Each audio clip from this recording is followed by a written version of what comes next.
hoy vamos a tocar un punto particularmente difícil y que es no solo local, sino cómo la Argentina se inserta en el mundo.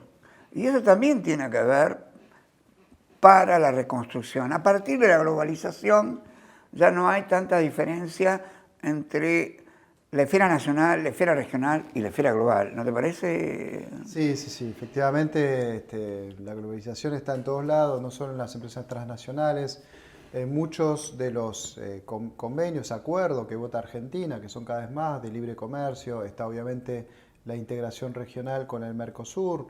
A la vez, el Mercosur sabemos que está en ese proceso medio raro de integración también con la Unión Europea, o por lo menos de acuerdo de libre comercio con la Unión Europea. Bueno, todo eso hace que es imposible pensar en una Argentina sin pensar en su contexto global. Aislada, separada. Bueno, haciendo un poco de historia, ¿qué inserción tuvo el gobierno anterior, ¿no? El liberalismo tardío?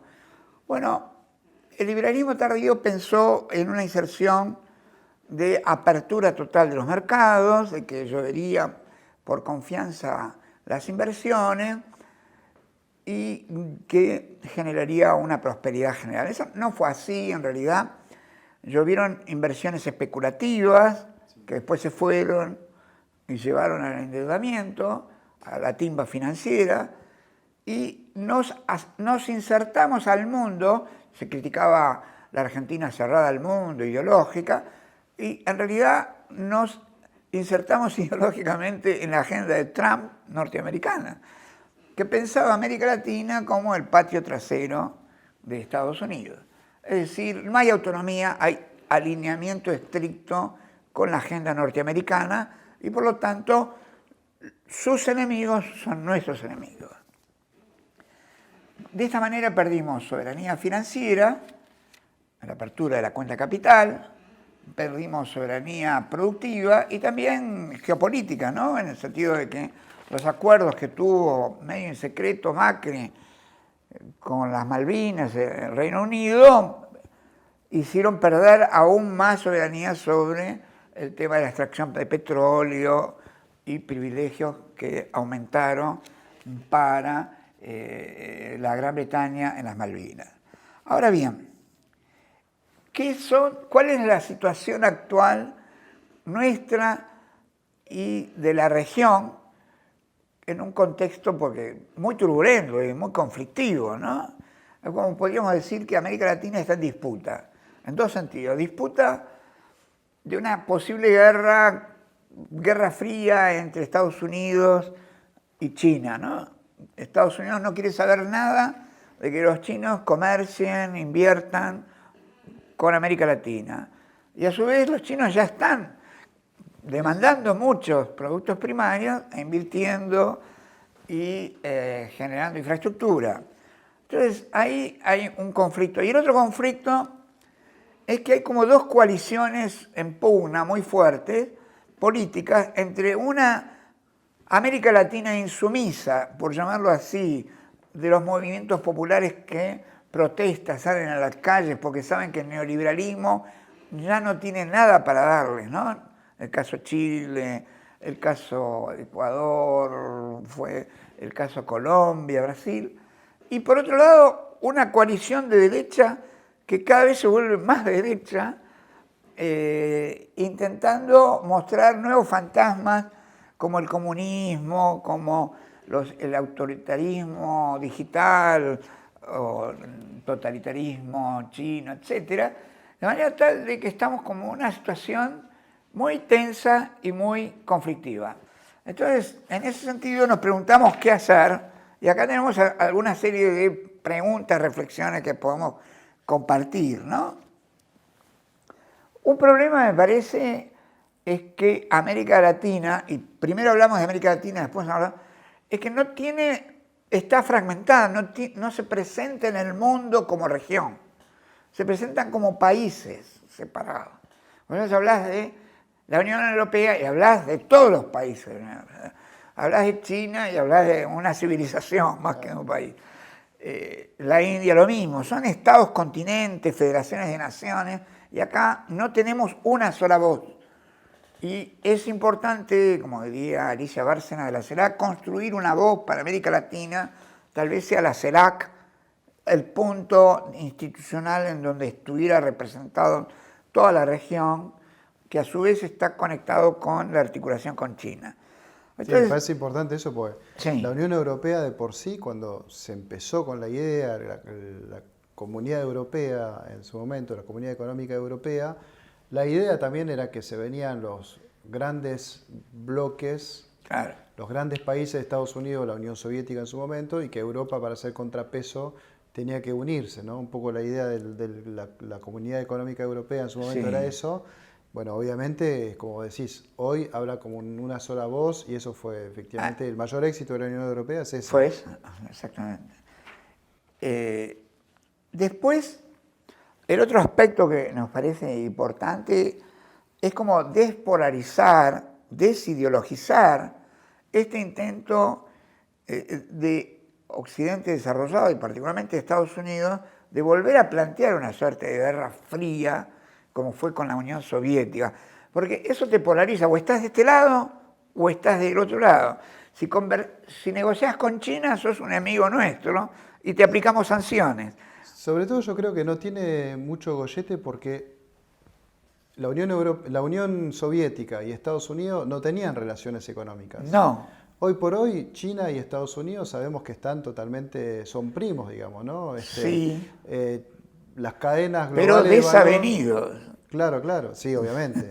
Las cadenas globales de valor hace que muchas de las empresas que están en el Silicon Valley terminan armando sus productos en China, ¿no? Y están todos los países enlazados en esas cadenas globales de valor. Obviamente, el gran tema de China es esa potencia que le da las empresas públicas, totalmente ligada, obviamente, al Estado y algunas al Ejército Rojo, que hace que efectivamente le da una dirección estratégica al conjunto, que es lo que le da muchas ventajas en este momento. Lo vemos, por ejemplo, en el caso de Huawei, del 5G, una empresa ligada al Ejército Rojo, pero que es una empresa en un principio privada, pero que efectivamente compite en los mercados de 5G, de esa cosa tan importante que es el futuro para el Internet de las cosas, la industria 4.0 que vos nombrabas, porque los chinos, al quedarse con esto, tienen el caño, para decir así, para quedarse también con los datos que están que pasan a través de la información que pasa a través de Internet, ¿no? Entonces me parece que ahí hay una gran disputa estratégica y que además tiene que ver con una cuestión que es la de las normas. Yo te voy a decir, cuando dijiste el caño, los estándares, ¿no? Diría estándares. Giraudo. Exactamente. El tema de los estándares es una disputa muy importante, es difícil, digamos, que la gente llegue a percibirlo, pero que una industria, que un estándar termina definiendo el tipo de industria que es el que domina a nivel global, ¿no? Claro. En su momento, en los años 80, había distintas normas, las teles europeas, las de Estados Unidos y las japonesas. Correcto. Y eran incompatibles unas con otras, ¿no? Si usabas una u otra. Se fue unificando todo, bueno, con la globalización en los años 90, digamos, ya no hay más particularismo. Porque eso, las normas hacían que se protegen también mercados. Los japoneses vendían en toda Asia su televisor con su norma, ¿no? Y si querían exportarlo a Estados Unidos, tenían que cambiar el televisor para poder exportarlo. Lo cual era una forma de proteccionismo.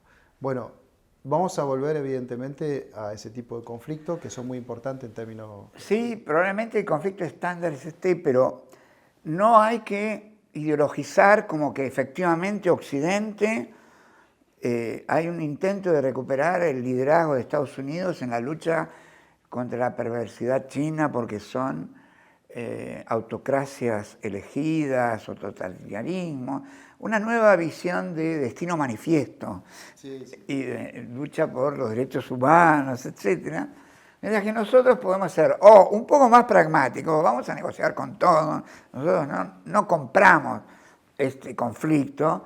Segundo, ser un poco más, superar esta idea de, mira, no hay modelos para uniformar al mundo como una torre de Babel.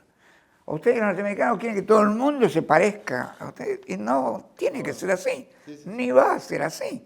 Entonces China puede ser como es y podemos comerciar lo mismo que con la India, como en Estados Unidos, la Unión Europea. Y me parece que este enfoque que ve más el poliedro en sus facetas diferentes que la esfera que uniformiza, es interesante para tener una concepción despolarizante, sobre todo en una época en que la humanidad está en peligro en algún sentido por la pandemia. Vieron que ahora en Alemania están, no sé, ya en la cuarta o en la quinta ola de pandemia. Nosotros llamamos post-pandemia, pero están en la cuarta. Bueno, pero esa es una cosa que no se soluciona y hay que solucionarla entre todos. Estamos en un problema de cambio climático. También, si no nos juntamos, ¿qué pasó en Glasgow también? No fue China, y si no arreglan los dos principales países que contaminan, que son China y Estados Unidos, es muy difícil que se arreglen los países chicos o los que no contaminan.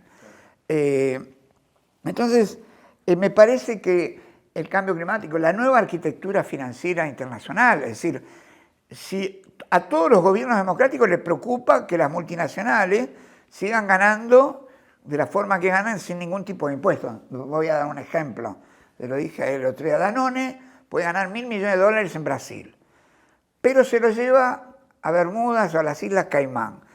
Y si tiene que pagar el impuesto el 15%, lo hace en su casa matriz. ¿En dónde? En París, pero no en Brasil, de donde sacó la plata. ¿Qué es lo que podría hacer Roca? Que no, su casa matriz, ¿dónde está? ¿Qué es Roca? Es acero, es Techín. ¿Dónde está su casa matriz?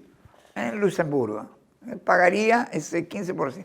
Entonces hay una pelea, no solamente por los porcentajes, sino dónde se paga. La distribución. Claro. Entonces me parece que despolarizar y desideologizar es una. Después me parece que estimular un modelo de desarrollo sustentable. Antes se llamaban los embajadores, se llamaban embajadores del canapé. Parecía que ser embajador era ir a recepciones sociales, y ser amable y hablar 2 o 3 Buena idiomas. onda, claro. Hablaba francés. Sí. Yo estoy para embajador. Sí. Yo también me aprendí el inglés para que a ver si me enganchaban en algún lugar. Si nosotros no producimos, no tenemos una industria marítima para defender la pesca, para proteger los pasajes, el pasaje de Drake, y al mismo tiempo no tenemos una industria de procesamiento de la pesca para tener valor agregado, eso lo hacen empresas extranjeras, empresas españolas, etcétera, digamos, que pescan y en las empresas de tierra hacen el valor agregado que se llevan a sus casas matrices. ¿Qué es esto? La geopolítica del Atlántico Sur presupone tener una conciencia distinta de ser un país agrario. No, somos un país marítimo también. Y esta es una conciencia importante en este sentido. ¿Dónde están los que se ocupan de todo el Atlántico Sur? Bueno, están en el Ministerio de el Ministerio de Pesca, toda la parte de pesca. Sí, pero es una secretaría, una subsecretaría. Sí. Nosotros necesitaríamos tener un ministerio del mar, no como Francia no tiene un ministerio del mar. Tiene un ministerio del mar, sí. Necesitamos redondear en este sentido que me parece tener también una posición activa en los foros multilaterales, esto vos lo mencionaste, y me parece que es algo muy importante esto del BRIC que vos mencionabas como una oportunidad también de vinculación con la zona de acumulación más importante que se da en el mundo en este momento, que es en el Pacífico. Sí. Lo de China, evidentemente, más allá de que es necesario despolitizarlo, ¿no? Claramente, como veníamos diciendo, hay una oportunidad grande ahí porque China obviamente necesita recursos naturales, en un principio es lo que uno puede ofrecer, no le vamos a exportar a ellos industria, ¿no? Es como que si ellos nos trataran de vender carne a nosotros, no tiene ningún sentido. Entonces me parece que Argentina está muy retrasada, ¿no?, en todo lo que es con China, el enganche que tiene, está exportando menos hoy que en el 2011, Mirá. cuando el PIB de China fue triplicando, ¿no?, en ese tiempo. Triplicó el PBI de China y nosotros le exportamos cada vez menos. Creo que ahí hay un problema de haberse restringido a lo que es el aceite de soja. Ellos sustituyeron importación y bueno, quedamos afuera. Pero más allá de esa cuestión comercial, están esas cuestiones que tienen que ver con las inversiones, efectivamente. El BRIC es algo muy importante, que es la nueva ruta de la seda, como se la conoce también, en la cual China te financia a los países que hacen parte una serie de infraestructura muy importante, que es una infraestructura obviamente para exportación, pero y también oleoducto, digamos, distintas cosas que van para abastecer obviamente a sus necesidades. O sea, nadie hace nada por amigos, pero que obviamente te permite engancharte en una dinámica de crecimiento del PBI de ellos que obviamente puede llegar a ser beneficiosa para cualquier país periférico. Entonces me parece que hay que empezar a mirar esto, más cuando Estados Unidos no deja comer, digamos, ¿no? Porque no hay inversiones de Estados Unidos en América Latina. Ni come ni deja comer. Claro, y tampoco deja que los chinos se acerquen a este lugar. Hoy por hoy, Brasil está entrando al BRI, pero el BRI no está pensado para América Latina. China no lo pensó para América Latina. Si bien dice que América Latina podría entrar, efectivamente, ahí queda claro que está ese cruce con Estados Unidos que no permite una inserción favorable. Exacto. Bueno, con esto vemos que la inserción internacional en la globalización de nuestro país es un aspecto clave para la etapa, si queremos reconstruir el país, ponerlo de pie en la etapa post-pandémica, necesitamos un rumbo estratégico que recupere soberanía financiera, recupere una visión común y al mismo tiempo una soberanía sobre nuestros mares. Y me parece que este es un tema político que no es simplemente conmemorativo o algo así, sino es un tema clave. La soberanía y la geopolítica del Atlántico Sur, los mares van a tener una importancia creciente en el futuro y el Atlántico Sur lo va a tener cada vez más. Y si nosotros no prestamos atención a esto, pues seremos un país agrario simplemente y no un país marítimo. Gracias.